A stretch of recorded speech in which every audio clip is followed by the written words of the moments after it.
there's a mutual respect for Aaron Donald. You always talk about building a house from the ground up from the defensive standpoint.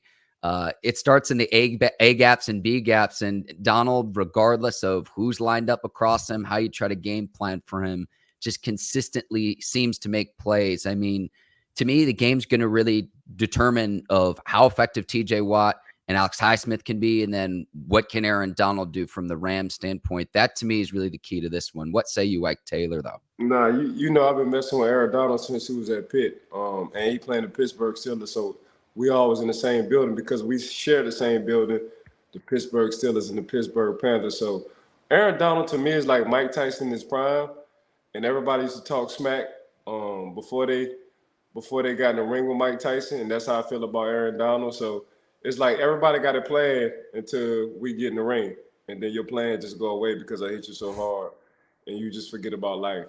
That's how I feel about Aaron Donald. Like Aaron Donald is the prime Mike Tyson. Everybody got a plan. All the offensive coordinators got a plan to try to stop Aaron Donald until Aaron Donald gets on the field and offensive coordinators not on the field and the players got to play. They're like, we can't stop Aaron Donald. Just look at last year when Aaron Donald, destroyed the Dallas Cowboys and he had 3 guys on him trying to stop him. He still got a sack. So that's how I feel about Aaron Donald. Like, he's a right now Hall of Famer. When you look at his work ethic, when you look at his stats, when you look at the way he approached the game, when you look at the way he loves the game, like we talk about this all the time as coaches. Like, it's the difference between guys who like it and guys who are in love with the game. So you got three kind of guys. You got guys who like it, guys who love it, and guys who are in love with the game. Aaron Donald's in love with the game. That's why he's a future Hall of Famer, because it's unconditional with him when it comes to what he does off the field, how he treats his body, what he does in the offseason, and we obviously see what he doing during the season. He always up as a talking wise of Defensive Player of the Year, and that's Aaron Donald. When you ask Tom Brady before he retired, man, who's somebody he don't want to get hit by, he says Aaron Donald. You can pretty much say that for every quarterback. So, yeah, Aaron Donald just Aaron Donald. Like, you can say what you want to say. You can have a plan for Aaron Donald, but he's just that guy. I'm a huge fan of Aaron Donald. Now, Sean McVay, I'm a huge fan of Coach Sean McVay as well because I feel like he just had a brilliant mind. They went all in a couple of years ago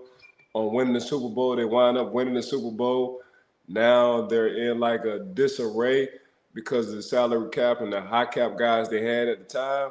But they did what they came to do. When you push all your chips into trying to win a Super Bowl and you actually win it, every coach can't say the same things. So between Sean McVay and company, they did that. So I tip my hat to them off of that. Now they just like, man, we really got to rebuild this team. So but when you want to talk about somebody, and I'm talking about Coach Sean McVay, when you want to talk about somebody who actually like give their team a chance because he's that brilliant when it comes down to offensive wise, it's Sean McVay.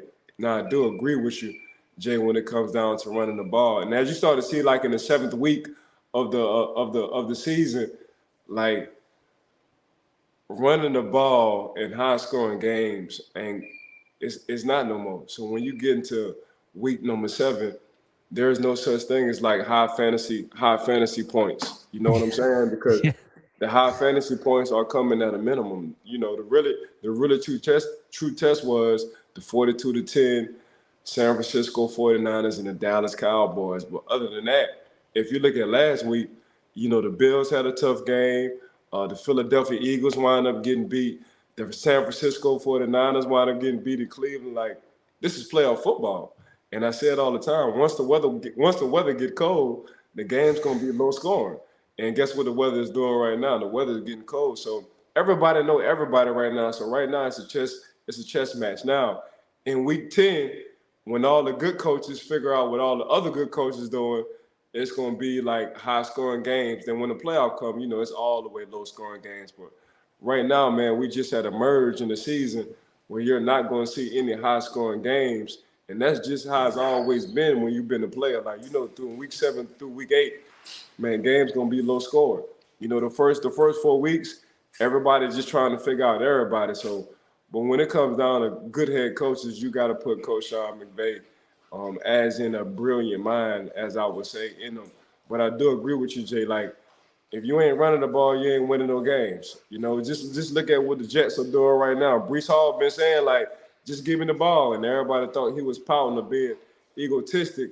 But since you've been giving Brees Hall the ball, you've been winning more football games than none. You've been putting your quarterback in good positions, and this is burning the clock. You know, the less when you play the Patrick Mahomes, when you play the Sean McVays, when you play the Kyle Shanahan's, you just want them. You just want to limit them into less possessions. And how you gonna do that?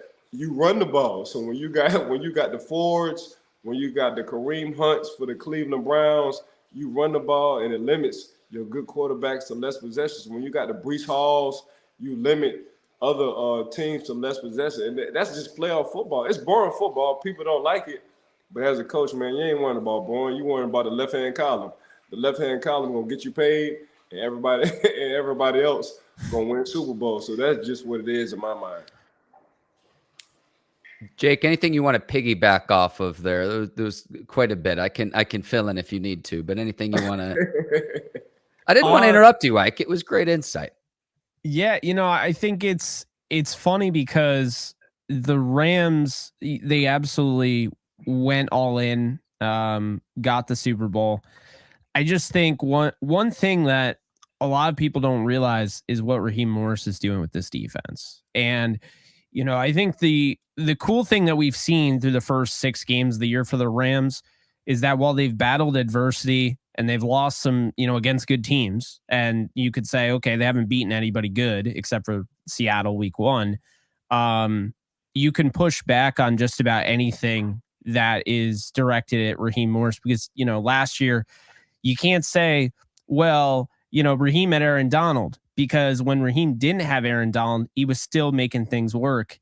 And so then you have, this year and what he's doing, the thing before the season was this is going to be 32nd ranked defense. Everyone was talking about what Jamar Chase is going to do and T. Higgins and JSN and Lockett and DK. And for the most part, this defense has been pretty locked down in the passing game. They've allowed you to run it a little bit.